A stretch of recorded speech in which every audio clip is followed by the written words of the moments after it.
इतना दुखी करे आपकी कंप्लेंट पहुंच गई है और बहुत उम्मीद के साथ आपके पास आई हूँ।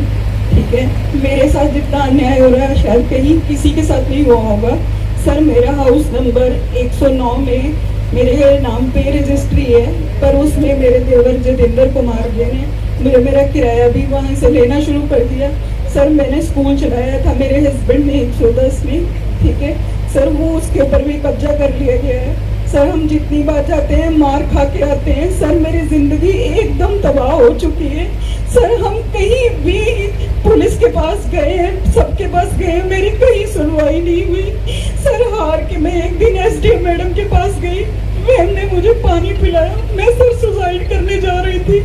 सर, मेरी जिंदगी का मकसद खत्म हो गया। मैंने इतनी मेहनत से प्रॉपर्टी बनाई सर, उसके ऊपर मुझे किराया लेने का भी अधिकार नहीं है।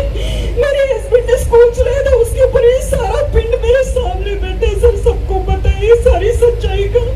सर, उसमें मेरे बकायदा रेंट एग्रीमेंट्स भी है। सब एसडी मैडम ने मेरी बहुत मदद की है। सर, हमारे आज मैडम, तुम्हारी बात समझ में आई है, हम जवाब लेंगे और फिर कार्रवाई करेंगे। आप बैठो आराम से। ठीक है सर। हमारे पास कोई पेड पार्किंग नहीं है, वो जगह यूटिलाइज हो सकती है, लेकिन वहाँ पर अवैध कब्जा और जो लोग हैं उसका अच्छा खासा रेंट ले रहे हैं और जिस वजह से हमको आने जाने में बहुत दिक्कतें हो रही हैं। वहाँ पर कबाड़िए बैठे हैं जिनके बड़े बड़े ट्रक्स आते हैं, जिनको निकलने में, हमको क्रॉस करने में उस रास्ते को बहुत दिक्कत होती है।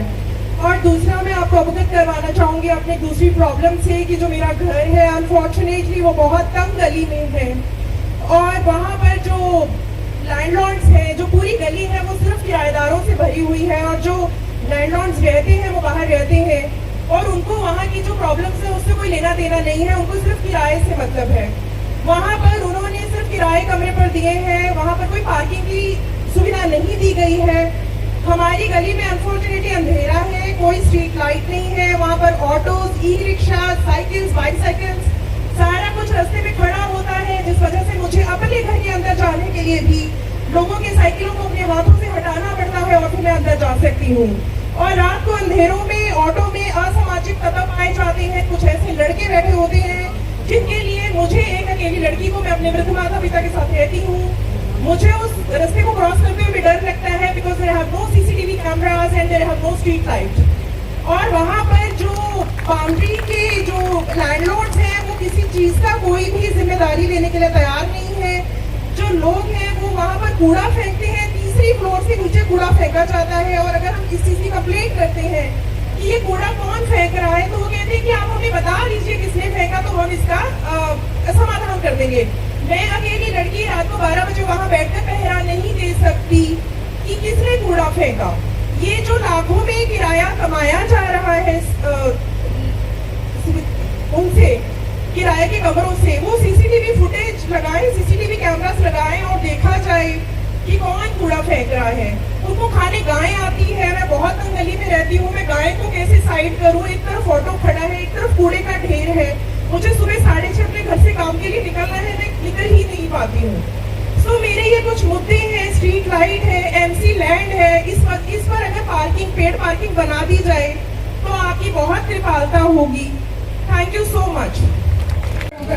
कहना जे तू आऊंगी सिर फाड़ूंगा, बड़े मुंडे भी यही कहता है आऊंगी तो मैं तेरा सिर फाड़ूंगा। ना हमारी पुलिस ने सुनाई करी, कितनी बारी मैं पुलिस को भी रिपोर्ट देती, आज तक साड़ी किसी ने सुनाई नहीं करी। इसलिए हम गए जी अगे उन्होंने सानू राह पाया। मैनू बानेदार मेरे बेटे नू बड़े नू स्कूल भी है मेरा, ना मेरा किराया भी नहीं मैनू दंदे, 5-7 कमरियां का किराया वो भी नहीं दंदे। सारा कुछ आके हड़प रहे हैं जी। छोटी बहुआ, छोटा बेटा जी जतेंद्र कुमार से मीनू। एक समाधान शिविर का प्रयास किया है। आज हमारा ये दूसरा समाधान शिविर है। जनता से प्रत्यक्ष जाकर के उसकी समस्या को सुनना और उसका जो निदान हमारा विभाग अब तक कर सकता है वो भी बता दें और जो पेंडिंग रह जाता है उसको भी हम हल करने का प्रयास करें। जो नियमों में आता है और नियमों के अनुसार हम उस जनता की मदद कर सकते हैं तो 100% करेंगे। जिसमें कोई नियम बाधा आ जाती है तो हम उसको, जो समस्या जिन्होंने उठाई है उनको बुला के बताएंगे कि ये हमारी समाधान में, सीमा में नहीं आ रहा है, अगर हमें आवश्यकता पड़ी तो गृह विभाग को भेज करके भी उसका कोई समाधान निकलता तो वहाँ भी प्रयत्न करेंगे।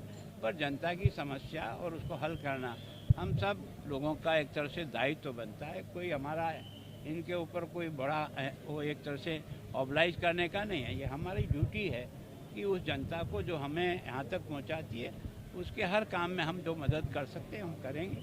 और इसीलिए दो लगाया। इसी तरह से लगातार हर महीने कोई न कोई एक तारीख को कहीं न कहीं जनता की ऐसी कमज़ोर बस्तियां हैं जहां सामान्यतः उनको समय नहीं मिलता या आकर के अपनी बात कह नहीं सकते हैं या कोई उनकी बात सुनने को तैयार नहीं होगा, तो उसकी व्यवस्था को एक जनता के बीच जाके सुनेंगे तो हर आदमी के मन में जैसा भी वो सोच रहा है वो कहने की उसकी इच्छा होगी, तो वो भी थोड़ा सा मन से हल्का होगा और हमको भी काम करने की दिशा मिलेगी। एक सुखना लेक पर एयर शो भी सर, जो सुखना लेक पर जो एयर शो स्टार्ट होने वाला उसका भी आपने देखो क्या है कि एयर शो के बारे में हमारे पास वहाँ जगह लिमिटेड है। अनलिमिटेड लोग आ जाए तो वहाँ से उनको डिस्पोज ऑफ करना बहुत कठिन हो जाता है और इसलिए कोई घटना दुर्घटना नहीं हो इस कारण से हमने एक लिमिटेड संख्या रखी है कि 27 को भी उनका एयर शो होगा और 28 को भी होगा। तो 10-10 हज़ार लोगों की जो कैपेसिटी है हमने इस ऐप के माध्यम से जो भी लोग पहले अपने आप को लोड करेंगे उनको पहला अवसर देंगे, उसके बाद दूसरा। एक पंजाब के मंत्री का इस्तीफा आपको आया हुआ है लालजीत सिंह भुल्लर का, क्या आपने स्वीकार कर लिया? हमने स्वीकार कर लिया है। स्वीकार कर एक लॉ एंड ऑर्डर की, क्योंकि काफ़ी अधिकारी जो है पंजाब में लगातार ये कह रहे हैं कि मंत्री तक हमें इस तरीके का मैं पंजाब का ही नहीं है, अभी मैं स्वयं चंडीगढ़ के बारे में भी जो घटना पिछले 4-5 महीने में हुई उसको भी मैं बहुत सीरियस और संवेदना से ले रहा हूँ और प्रयास कर रहे हैं कि हम उससे कैसे निजात दिला सकें। अब ये सफलता कितनी नहीं मिलेगी, कोशिश कर रहे हैं कि मिलेगी। एक ये जो इस्तीफा पे लिया है लगातार ये भी चल रही है कि इसकी जांच जो है वो सीबीआई की जाए। देखो मेरा काम तो इतना ही है कि अगर मुख्यमंत्री किसी का त्यागपत्र स्वीकार करके मेरे पास भेजेगा तो मुझे स्वीकार करना है, वो जो मेरा अधिकार है वो इतना ही है।